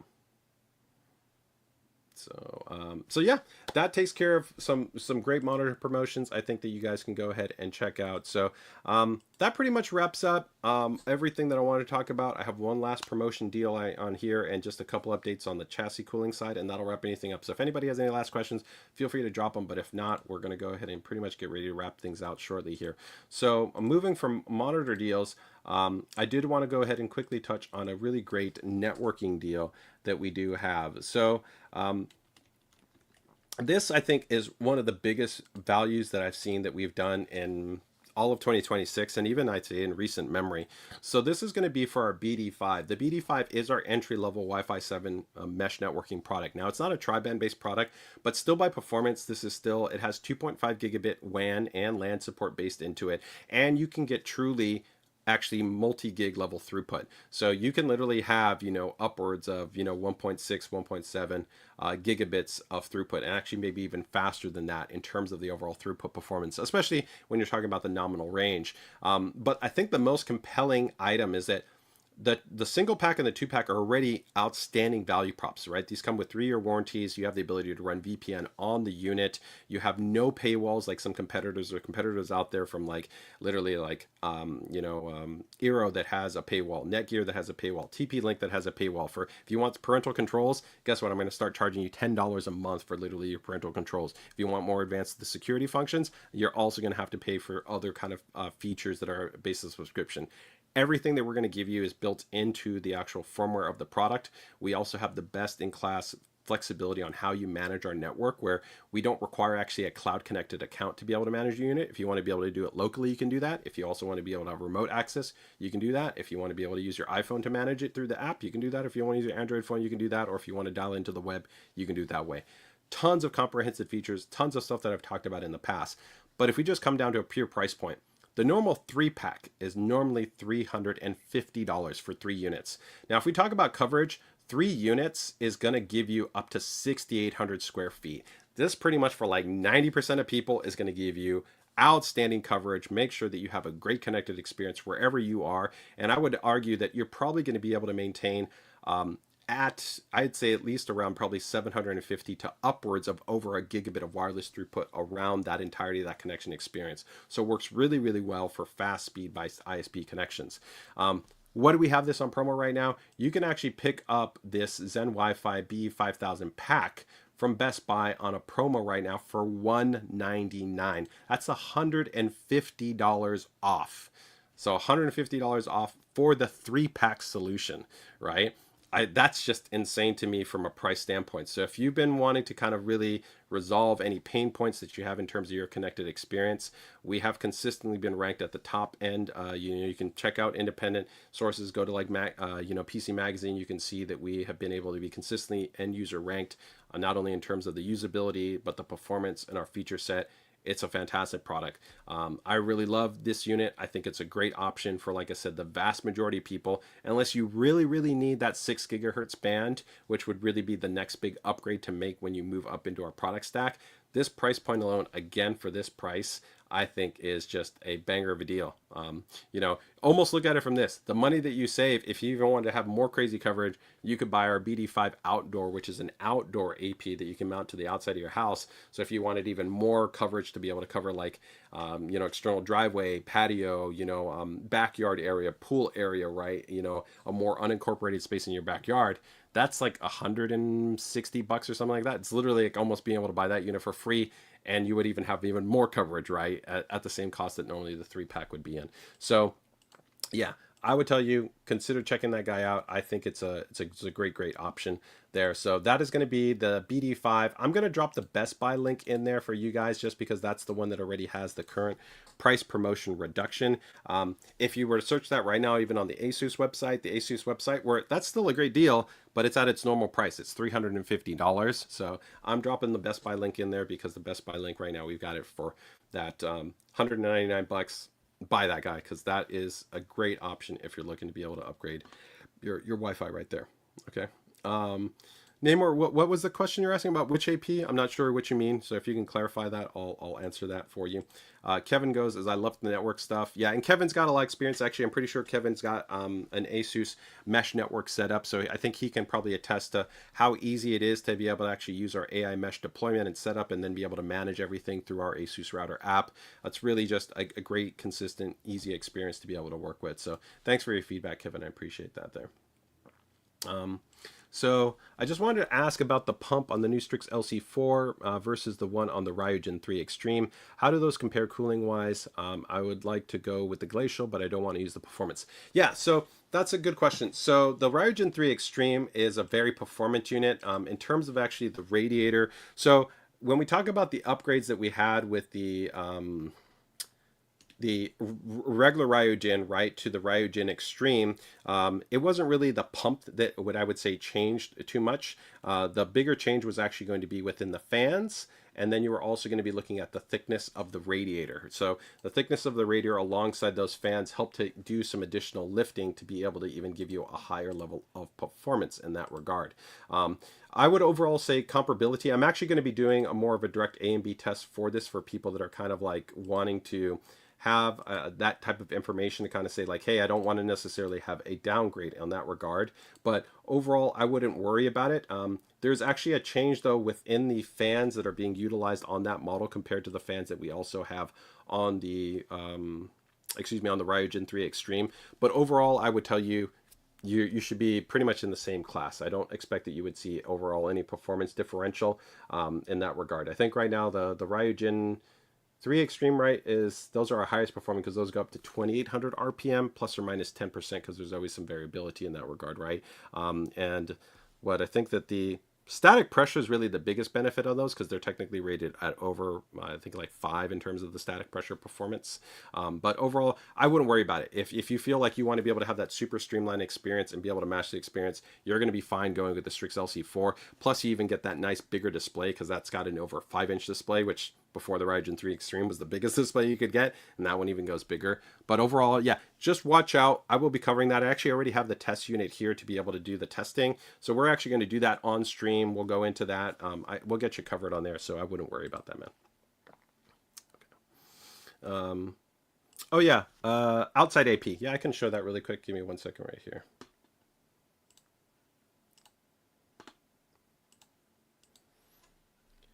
Yeah, interesting that you went with the Fantech T30s to re-on it. I don't really think you needed to go with the Fantech T30s, but you're right. Yeah, those are fantastic fans. So again, if you're kind of bypassing already the fans as opposed to the fans that come on the unit, right, then you're reducing even more variability between actually going with the two units, because the fans were one of the ways that we're really maximizing the performance, because then you're maintaining the same kind of radiator, right? So in that regard, yeah, I wouldn't overall worry about it.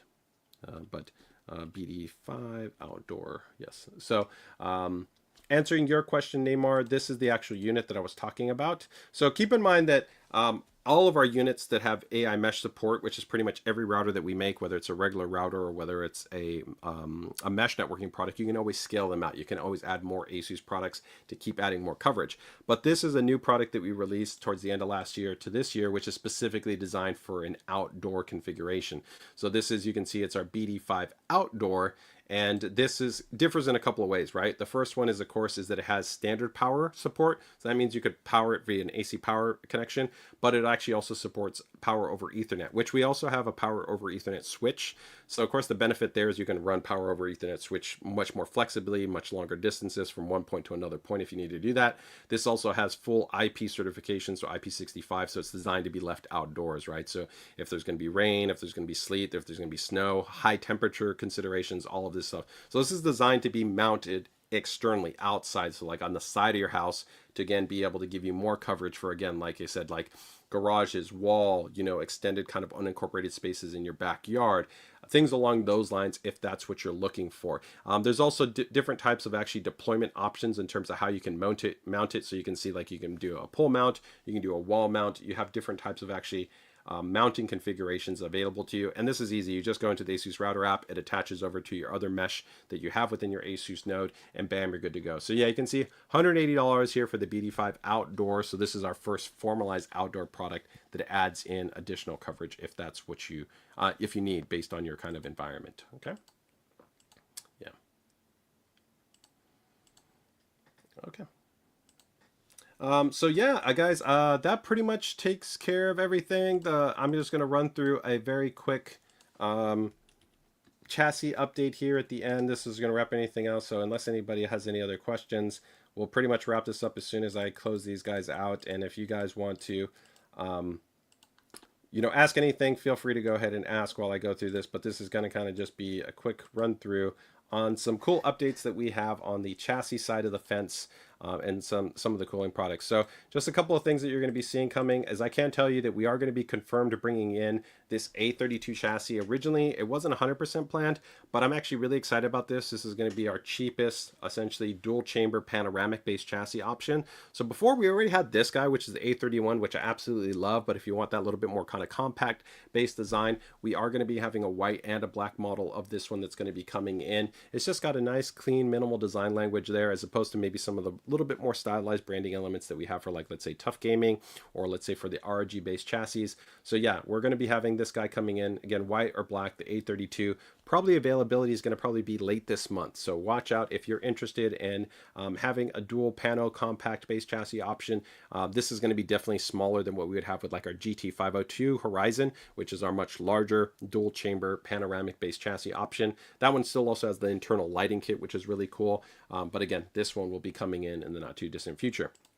The AP303 mesh is now actually available, and this one we talked about before, but I really love the look of this chassis. Again, I know a lot of people really right now dig the more kind of like pano design and with kind of glass, but I really love the silhouette of the AP mesh series where when you kind of put all your hardware in there, even if you light it up, you just kind of have this soft silhouette, which I think looks kind of really cool and distinct. So you can already see a lot of cool stuff that we've done. A lot of people have built with the AP201, which is the micro ATX version. This is a much bigger option. This is a 44-liter chassis, and you can actually put a normal ATX based motherboard in there. So if you just kind of want this really kind of, I would say, clean, refined, and minimal design looking system, again, white and black, and you want to have this ultra high airflow, this is an amazing option with a huge level of essentially density in there in terms of the number of the number of holes that we have machined into the chassis. So has absolutely insane airflow characteristics because pretty much it's entirely all ventilated in there. I'm a huge fan of the AP201, so I'm really excited to now be able to say that we have the AP303, right? Again, white and black, and you can see again, you can have support for full 360mm I/O, full ATX motherboard, big graphics cards, standard size power supplies. You're gonna be good to go. Really easy to build in. It's actually very similar to kind of the streamlined build experience for the AP201. So again, if you want something even more compact than this one, don't forget on the AP201, we already have that. So AP201 or the AP303, okay? We also have some promos running right now on the MR120s. These are our most entry-level based fans, but they have great static pressure. They have good airflow performance. I'm also a big fan because we have them in both white and black. We have them in standard and reverse based designs. I also really like the actual RGB design on this one because a lot of the more basic kind of RGB fans, they generally have like an internal ring light. So I actually like that you actually get the side profile illumination along with the internal illumination. So there's actually about double the amount of LEDs that you would normally get in normal type of fans. So yeah, they're not daisy chain based. If you want the daisy chain, of course, we've got daisy chain that's going to be coming up with the Eurox space fans, which are going to probably be coming in probably June timeframe is probably the estimate that I would say. And we of course have the FP120 fans. So if you're serious and you really care about top tier performance, I would actually even say compared to the Fantech solution, we have the ProArt fans, which are absolute monsters.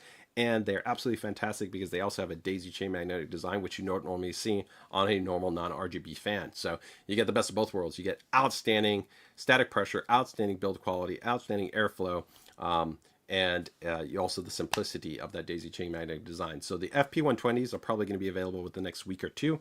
The MR120 is available right now. We have them on promo.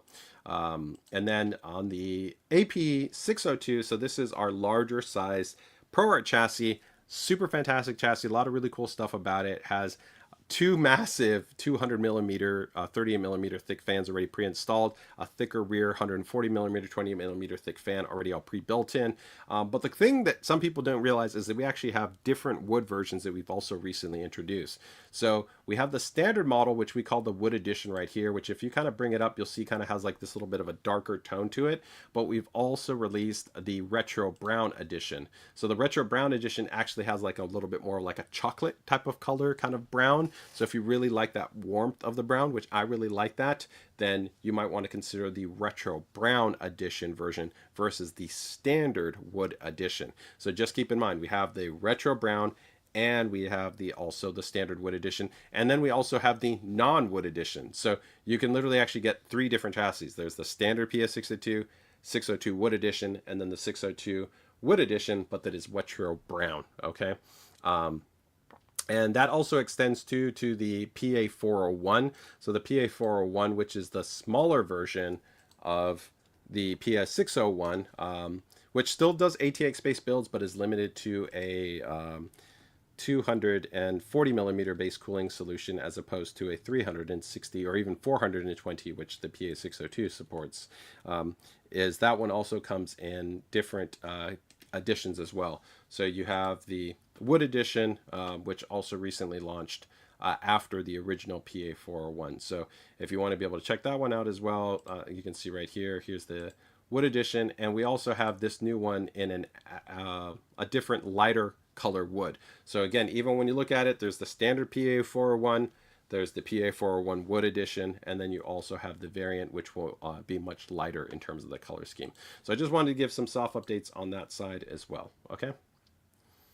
So yeah, Kevin says, "Oh, that's pretty. I love the clean look of the ASUS case line." Yeah, I think for like stuff like the AP series, right, to the A31, that new A32, they just really have just a really nice, simple, clean, minimal design language. So if you just want it to just look nice, refined, and minimal, I'm a really big fan of those. I think that the tough gaming stuff is pretty minimal, but even for some people, sometimes there's just a little bit of stamping or embossing or something like there that they'd prefer to see that a little bit more reserved. So it's nice to again be able to see that, and that's a little bit of a challenge sometimes when people are looking at our products, is we almost have so much series that they might only think, oh, ASUS only has those ROG chassis, but in reality, actually I think we're quite unique to most companies in the industry, where most of the other companies, like like what almost all of their products look like, because they're all kind of the same ID. For us, the ROG products look very different than the tough gaming products, which look different from the ProArt products, which also look different from the ASUS products. So it does mean sometimes you have to spend a little bit more time to kind of look at our product stock to figure that out. But overall, guys, that wraps up our stream. I'll leave it last open if there's any last questions that came up from anybody. If not, we're going to go ahead and wrap things up. And I want to thank you guys again. Appreciate you guys letting me know about the audio. Sorry if there was a little bit more garbling or whatever it might be with that echo suppression. I'll make sure to double check that they don't hopefully turn on that function for next week's streams. And hopefully for next week as well, we'll bring back the PCDIY Builder Spotlight as well. So we'll structure it to make sure. And for those of you that are still watching the stream, if you're not familiar with the PCDIY Builder Spotlight, make sure to join our ASUS PCDIY community. If you join the community, there's actually a submission form where you can share your build, your setup, your different types of configurations. I'd love to be able to show them off here in the stream, talk about them, give some recognition. Hopefully also we might be instituting our kind of more formalized Spotlight program, and something else that I'm working on to be able to do some other cool stuff for those of you that make your submissions for the PCDIY Spotlight as we move forward in 2026. But at a minimum, for sure, we'll continue forward to be able to highlight your guys' builds, because we wouldn't be where we are without you guys in terms of your guys' support. So it's always fun to be able to guys show off what you guys are doing in terms of your builds, your setups, and those experiences. So all you got to do is just submit the PCDIY Builder submission form. I filter through those, and then I can feature them here on the stream. All right. Let me go ahead and see if there's any last questions that kind of popped up there. If not, we'll go ahead and wrap things up. Yeah, Pyrian, yeah, fantastic, man. So thank you so much, Neymar. It's been great having you. Thanks for so much engagement here. Kevin, always great to be able to see you here, man. Hope to be able to see you there as well. So with that, guys, take care, take it easy, enjoy the rest of your day, and best of luck with your guys' build. Bye-bye.